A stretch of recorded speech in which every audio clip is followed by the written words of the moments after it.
Esta no es la historia que aprendiste en la escuela. Esta es la historia que intentaron enterrar. Es una narración no de grandes batallas y reyes famosos, sino de una crueldad sutil y calculada. Una estrategia diseñada para quebrar el espíritu humano sin crear un solo mártir. Es la historia del convento de Santa Catalina y de las 23 monjas cristianas que se atrevieron a desafiar a un imperio. No con espadas, sino con silencio y oración.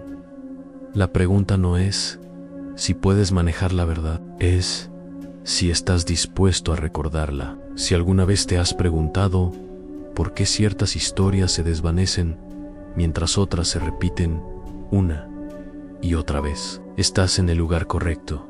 Aquí en Historiadores Carmesí escarbamos en los archivos que el mundo olvidó, en cartas de misioneros, registros estatales otomanos y testimonios sepultados en las bóvedas del Vaticano. Cada vista, cada me gusta, cada suscripción nos ayuda a sacar una voz más de la oscuridad.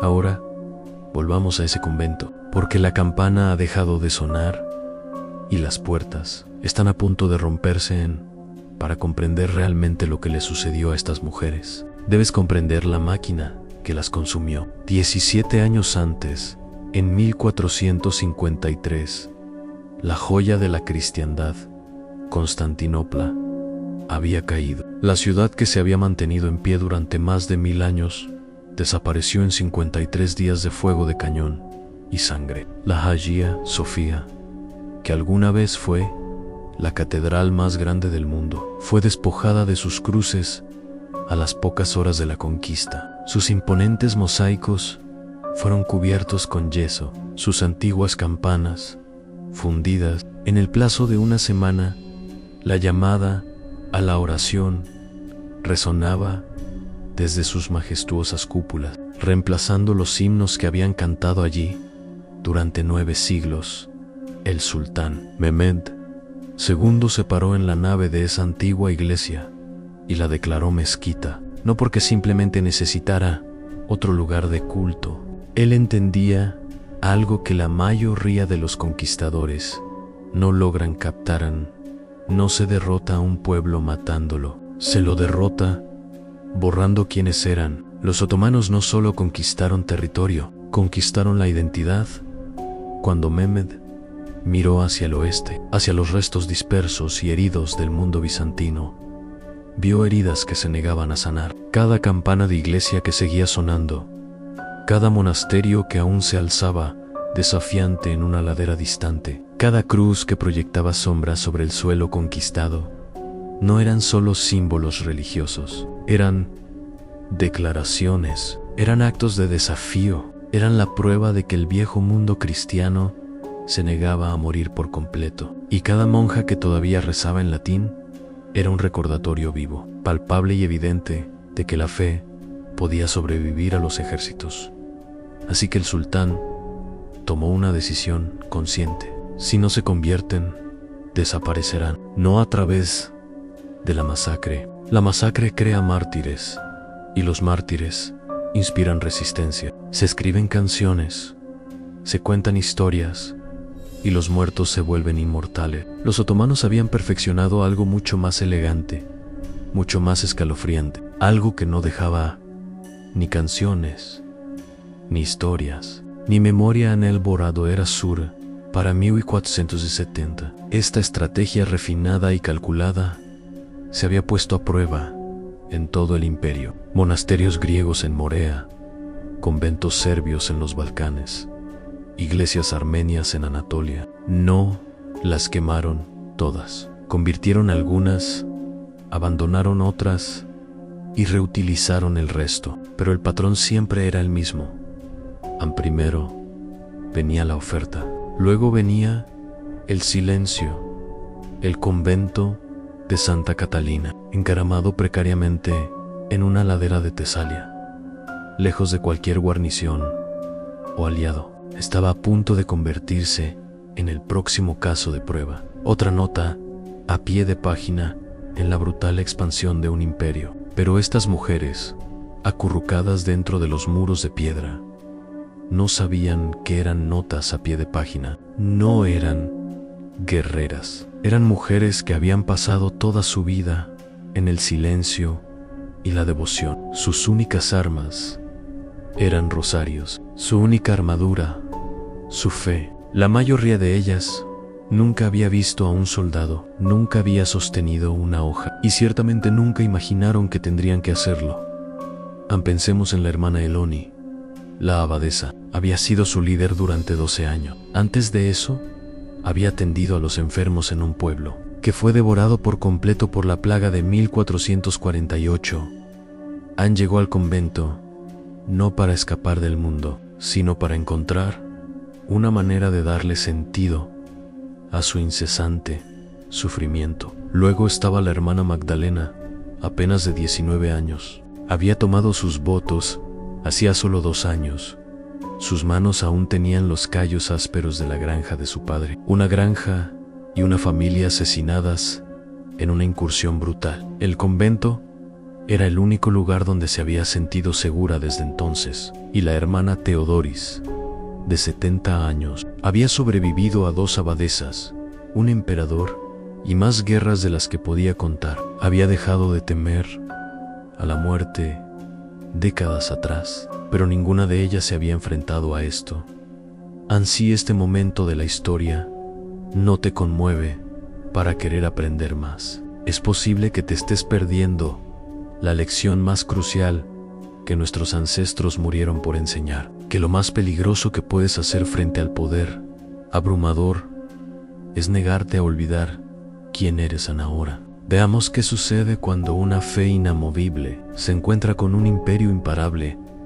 La primera bala de cañón impacta justo después del amanecer. No apunta a la capilla, impacta en el campanario. El sonido es verdaderamente apocalíptico. La piedra estalla en el aire. El hierro chilla contra el hierro. La campana que había sonado todas las mañanas durante 140 años se rompe a mitad del balanceo, y los pedazos caen sobre el patio donde las hermanas cultivaban sus hierbas curativas. Las mismas manos que cuidaban esas plantas ahora cubren sus oídos, temblando van. La hermana Elani no grita, sei pondo pai, con su crucifijo de plata en alto, y comienza a cantar. El Kyrie eleison. Señor, ten piedad. Una por una, las demás se unen a ella. Ventaitas voces, débiles pero firmes, alzándose contra el rugido de un imperio. Pero los imperios no escuchan canciones al mediodía. Las puertas son franqueadas. Los soldados otomanos irrumpen en el patio, pero no con espadas desenvainadas. Llevan libros de contabilidad, plumas y tinteros. Se mueven por el convento como oficinistas, no como conquistadores, contando, registrando, catalogando, porque para los otomanos estas mujeres no son personas, son activos. En un traductor se adelanta un griego que una vez vivió en estas mismas colinas. Su voz tiembla mientras lee de un pergamino. Se puede escuchar la vergüenza enterrada profundamente en cada palabra. Han por orden del sultán Memebe, todos los súbditos de los territorios conquistados deben someterse a la autoridad de la sublime puerta. A quienes se conviertan se les concederá protección. Quienes se nieguen enfrentarán las consecuencias de la rebelión. La hermana Elani da un paso al frente. Su rostro está tranquilo, casi sereno. Habla no a los soldados, sino directamente al traductor, en un griego tan claro que todos los oídos cautivos entienden. Dile a tu sultán que ya hemos entregado nuestras vidas a un rey, ya no nos queda nada más que rendir. El oficial a cargo, un hombre llamado Hassan, pasa, cuyo nombre aparece en los registros militares otomanos de la campaña de Tesalia de 1470. No responde con ira, responde con algo mucho más escalofriante, una sonrisa, porque él sabe algo que las monjas aún no entienden. Los otomanos han perfeccionado el arte de quebrar a la gente sin matarla Esa noche, las mujeres son encerradas dentro de su propia capilla, sin comida, sin agua, solo oscuridad y el sonido de los soldados afuera riendo, comiendo, viviendo, mientras esperan ver quién se rompe primero. 2 hermanas más jóvenes de Corinto comienzan a llorar en el rincón. Sus sollozos resuenan en los fríos muros de piedra. Pero la hermana Magdalena, de apenas 20 años, comienza a susurrar un salmo. El Señor es mi pastor. Nada me falta. Luego otro aunque ande en valle de sombra de muerte, no temeré mal alguno. Y luego otro. Y lentamente el llanto cesa. Es el momento en que los otomanos la subestimaron gravemente. Estas mujeres habían pasado toda su vida preparándose para el sufrimiento, el ayuno, las vigilias en el frío, horas de silencio, la sumisión a algo infinitamente mayor que ella. Lo que los soldados veían como tortura, las monjas lo veían como su disciplina diaria. Pero Hasan Pasha es paciente. Él ha visto este tipo de negativa antes, en Morea, en Valaquia, en las ruinas de los monasterios serbios, donde los monjes pensaron que su piedad los salvaría. La fe es como una vela, escribió una vez en una carta al sultán, todavía conservada en los archivos del Palacio de Topkapi. Arde con más brillo justo antes de morir. Estaba a punto de poner a prueba esa teoría cínica. Al segundo día, las puertas se abren. Un sirviente entra con pan y agua, comida real, agua limpia. Lo deja sin decir palabra y se va. Las monjas lo miran fijamente. Sus gargantas están secas, sus estómagos vacíos. Las hermanas más jóvenes miran a Eloni con desesperación en sus ojos. La hermana Theodoras, la mayor, habla primero. Quieren que lo tomemos, que sintamos gratitud. Que nos habla. Elani asiente. Entonces ayunamos. No tocan la comida al tercer día. Sus labios están agrietados y sangrando. Sus manos tiemblan incontrolablemente. Las hermanas más jóvenes apenas pueden mantenerse en pie, pero no se quiebran. Hasan pasa, observa desde el patio, con los brazos cruzados. Está impresionado, frustrado y quizás, solo por un momento fugaz, algo cercano al respeto parpadea en su rostro. Pero el respeto no cambia la estrategia. Al tercer día, las puertas se abren de nuevo. Esta vez, no es un sirviente, es el propio Hasan. Habla en turco y el traductor lo sigue como una sombra. No son criminales, no son enemigas, simplemente están equivocadas. El sultán es misericordioso, les ofrece nuevas vidas, nuevos nombres, protección. Todo lo que deben hacer es pronunciar las palabras. O pueden venir con nosotros a Constantinopla. Allí, el propio sultán escuchará su caso. Quizás su convicción lo conmueva. Hace una pausa, dejando que la palabra se asiente. Pero el camino es largo y los débiles no sobreviven. No es una amenaza, es una promesa. A la hermana Elani mira a sus hermanas. Algunas apenas están conscientes, algunas rezan con los ojos cerrados, algunas miran fijamente al suelo, tratando de encontrar fuerza en la piedra. Se vuelve hacia Hasan.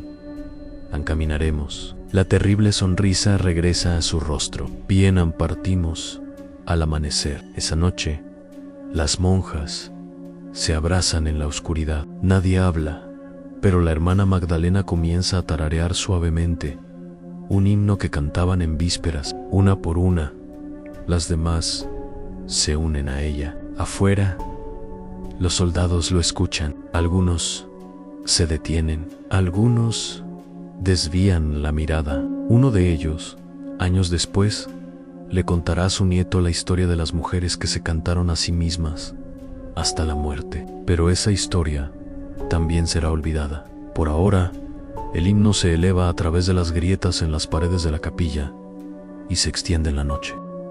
Una oration, una declaración, sigamos aquí. Parten al amanecer del cuarto día, 23 mujeres, con las manos atadas con cuerda, caminando hacia el sur, hacia la costa, sin carros, sin caballos, solo sus pies descalzos, el polvo y el sol despiadado. Los soldados no las apresuran, no es necesario. El camino en sí mismo es el castigo. Al segundo día, la hermana Irene se desploma. Tiene 62 años. Sus rodillas le han fallado durante años. Intenta levantarse, pero sus piernas no la sostienen. Los soldados no esperan. La hermana Magdalena y otra monja, la hermana Ana, la levantan entre ellas y la llevan durante los siguientes 3 kilómetros. Cuando finalmente se detienen por la noche, Irene está inconsciente. A la mañana siguiente, se ha ido. La entierran al lado del camino. Con sus manos son sin herramientas, sin ceremonia, solo tierra y oraciones susurradas. Los soldados observan, pero no las detienen. Hasan Pasha anota en su libro de contabilidad a 22 restantes. Al cuarto día vuelve a suceder. La hermana colista, que no ha hablado desde que comenzó el asedio, simplemente deja de caminar. Se sienta en medio del camino. Cierra los ojos y no se levanta. La Dijenali, cuando llegan al puerto de Volos, 7 días después, solo quedan 18, pero algo profundo sucedió en ese camino, algo que los otomanos no anticiparon. Las monjas dejaron de llorar, dejaron de suplicar, caminaron en silencio.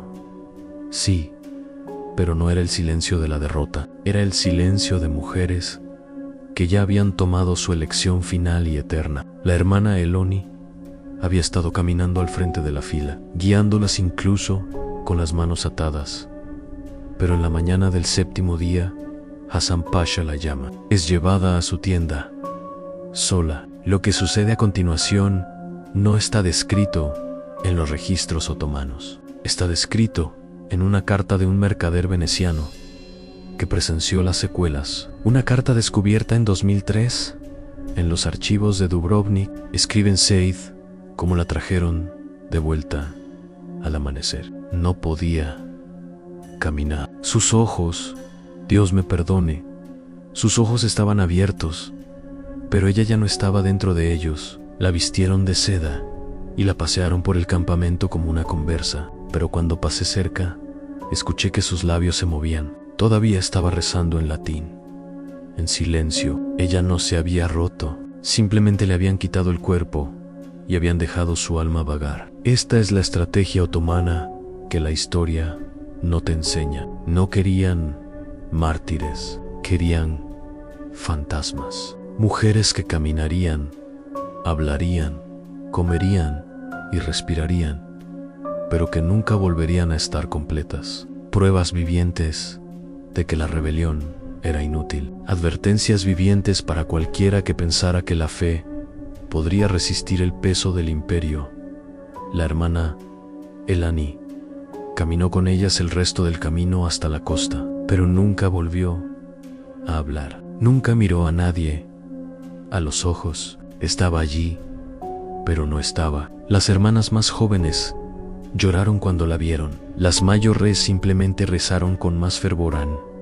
En el puerto de Volos son cargadas en una galera, un enorme buque de guerra, con filas de bancos y cadenas atornilladas a la madera. No es un barco de pasajeros, es un navío diseñado para el control en esclavos, prisioneros, carga. Las monjas son encadenadas a los bancos, con las muñecas aseguradas a anillos de hierro. Un manifiesto de barco descubierto en 1987 en el Museo del Palacio de Topkapi, en Estambul, las enumera no por su nombre, sino por número cachi, vaus religiosaus, mujeres, en 18 en destino, casa imperial, propósito en servicio doméstico y conversión. Esa palabra servicio, tiene una connotación terriblemente pesada.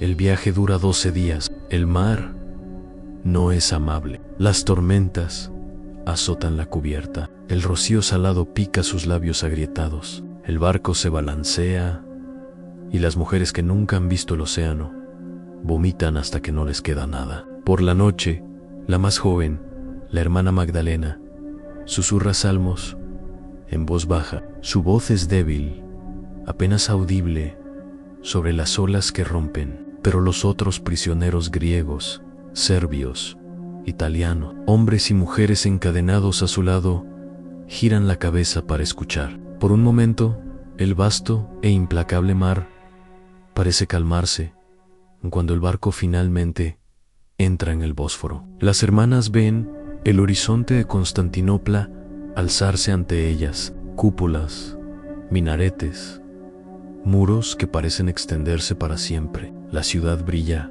a la luz del amanecer como una cuchilla. Durante siglos había sido llamada la ciudad del deseo del mundo Anaora. Se convertiría en su jaula desde los muelles. Su marcha las lleva a través de calles estrechas bordeadas de comerciantes, soldados y esclavos. Las monjas cristianas entre los cautivos son una rareza, incluso en un imperio construido sobre la conquista. Son guiadas más allá de los antiguos muros, a través del distrito imperial, más allá de jardines donde cantan las fuentes y gritan los pavos reales, y luego, a la sombra de la Hagia Sofía, la gran iglesia que ahora es una mezquita, se ven obligadas a detenerse, a arrodillarse, mientras la llamada a la oración resuena desde los minaretes. Una de las hermanas susurran: estamos en casa, pero ya no es nuestra. Son llevadas al palacio, pero no a los grandes salones, no a los patios donde caminan los embajadores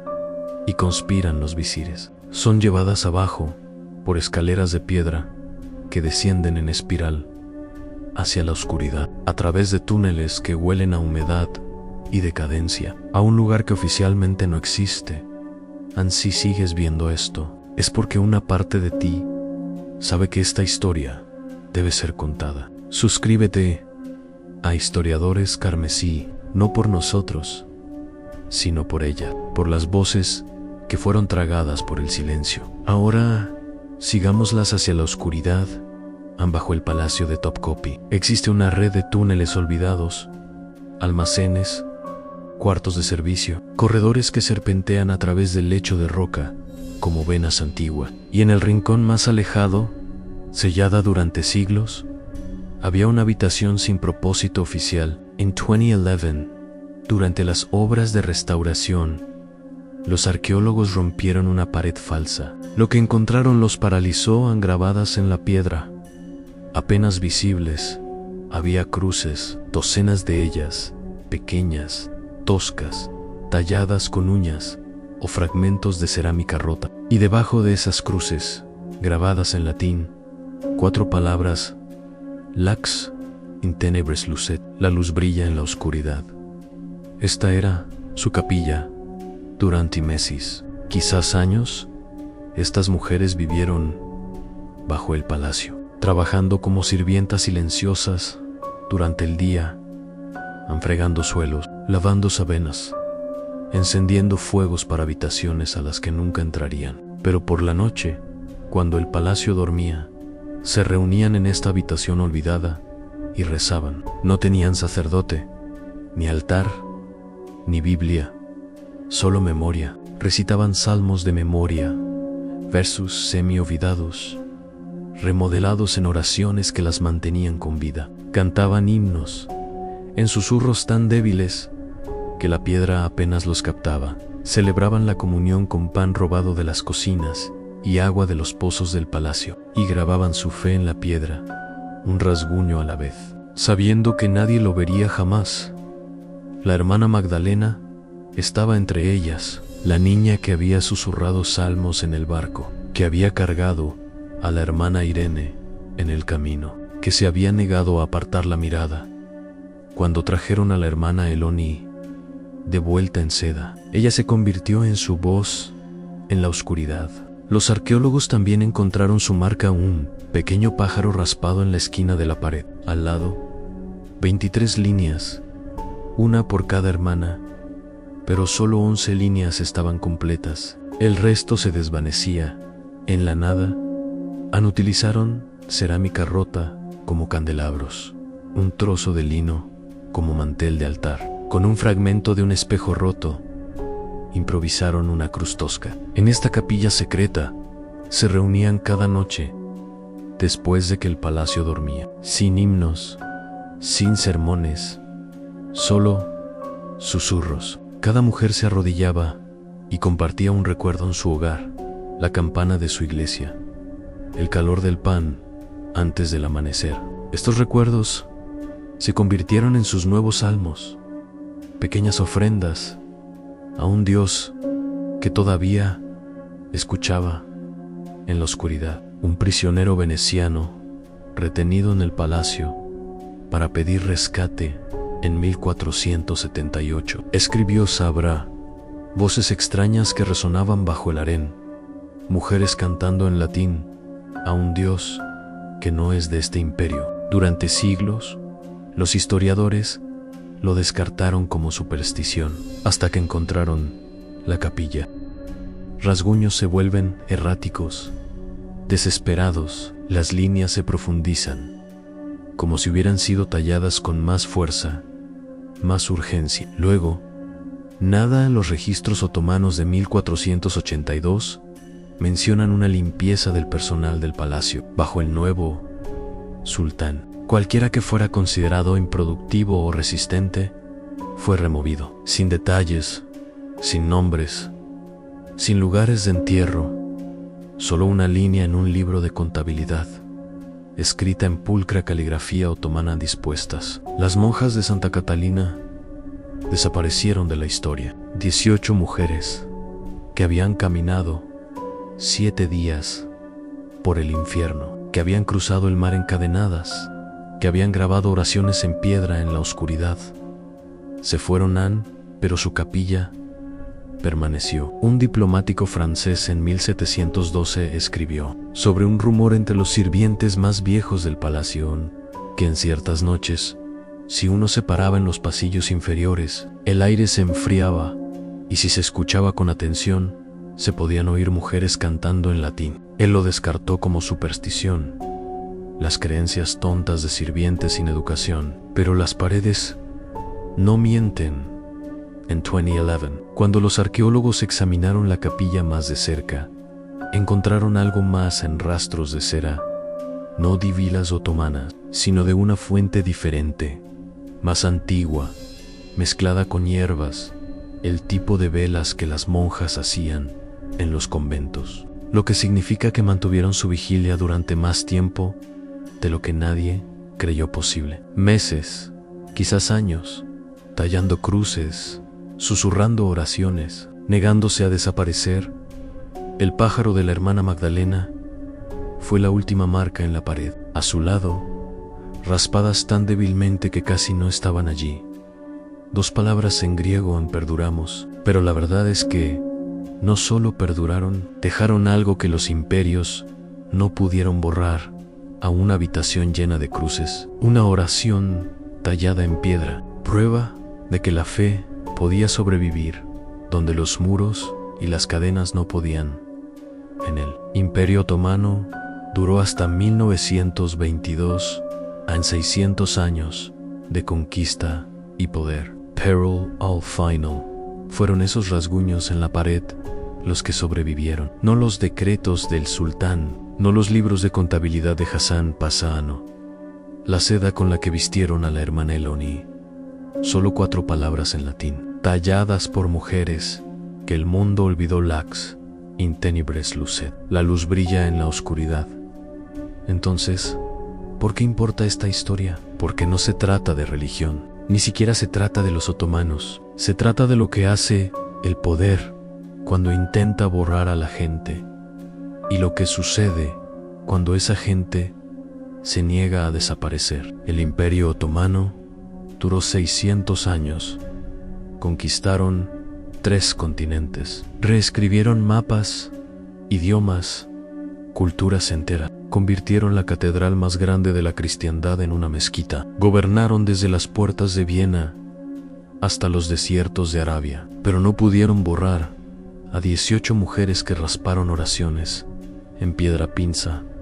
En eso, un imperio con ejército, cañones, recursos infinitos y la voluntad de remodelar el mundo contra mujeres que no tienen más que uñas y fe. Y las mujeres ganaron, no de la manera en que los imperios miden la victoria. No recuperaron su convento, no convirtieron a sus captores, no vivieron para ver la libertad, pero dejaron una marca en la historia. La escriben los vencedores, pero la memoria la escriben los supervivientes. Y a veces, la supervivencia se parece a una cruz tallada en la oscuridad, donde se suponía que nadie la vería. Una oración susurrada en un idioma que los conquistadores intentaron silenciar. Raspado en la piedra para recordar a las hermanas que cayeron siglos después. Lo encontramos de todos modos. El filósofo ese, Søren Kierkegaard, escribió una vez en la vida: solo puede entenderse hacia atrás, pero debe vivirse hacia adelante. Estas mujeres vivieron hacia adelante, hacia la oscuridad. Caminaron 7 días, sabiendo que podrían no sobrevivir. Cruzaron el mar encadenadas, sabiendo lo que les esperaba al otro lado. Descendieron a túneles bajo un palacio, sabiendo que tal vez nunca volverían a ver la luz del sol. Pero grabaron sus oraciones de todos modos, confiando en que alguien, algún día, miraría hacia atrás y las encontraría. Tú acabas de hacerlo en 2011, cuando los arqueólogos se pararon en esa capilla oculta, mirando esas cruces. Uno de ellos hizo una pregunta que me persigue: ¿cuánto tiempo mantuvieron la vigilia? Los rastros de cera sugieren años. La profundidad de algunas tallas sugiere un esfuerzo desesperado y repetido, lo que significa que estas mujeres se reunieron noche tras noche, año tras año, en la oscuridad absoluta, y se negaron a dejar de creer, incluso cuando las hermanas desaparecieron, incluso cuando los rasguños en la pared dejaron de crecer, incluso cuando la esperanza debería haber muerto, siguieron tallando. Eso no es solo fe, es desafío en su forma más pura. El Imperio Otomano ya no existe. Disuelto en 1922, sus sultanes son polvo, sus ejércitos son memoria. El palacio sigue en pie, pero ahora es un museo. Los turistas caminan por sus pasillos, tomando fotografías, sin ser conscientes de lo que hay bajo sus pies. Pero esas cruces permanecen. Y esa frase en latín, apenas visible después de 500 años, todavía habla: lux in tenebris, lucet la luz, brilla en la oscuridad. Es del Evangelio de Juan, un versículo sobre una luz que no puede extinguirse, sobre una verdad que sobrevive incluso cuando se quita todo lo demás. La hermana Magdalena grabó esas palabras sabiendo que nunca saldría de ese palacio, sabiendo que su nombre sería olvidado, sabiendo que el mundo seguiría adelante sin ella, pero las talló de todos modos, porque entendió algo que los imperios nunca comprenden. Puedes conquistar la tierra, puedes reescribir la historia, puedes borrar nombres de los libros de contabilidad y enterrar cuerpos en tumbas sin nombre, pero no puedes matar lo que la gente lleva dentro, y no puedes silenciar lo que tallan en la piedra. Acabas de presenciar una de las verdades más oscuras de la historia. Si historias como esta te recuerdan cuán frágil es la humanidad, cuán fácilmente se pueden borrar las voces, entonces suscríbete a Historiadores Carmesí y mantén vivo el pasado, porque algunas voces merecen ser escuchadas, incluso si fueron silenciadas hace siglos. Especialmente entonces, el destino de las monjas de Santa Catalina era desaparecer. Ese era el plan: han borrarlas, han romperlas, convertirlas en fantasmas, o conversas, o notas a pie de página, en los libros de contabilidad otomanos, pero no desaparecieron. Todavía están aquí en IE6 Cruces, en esa frase en latín, en la capilla que los arqueólogos encontraron 500 años después. Y ahora están aquí contigo, porque escuchaste, porque recordaste, porque te negaste a dejar que su silencio fuera la última palabra. Lux in tenebris, y la oscuridad no la ha vencido.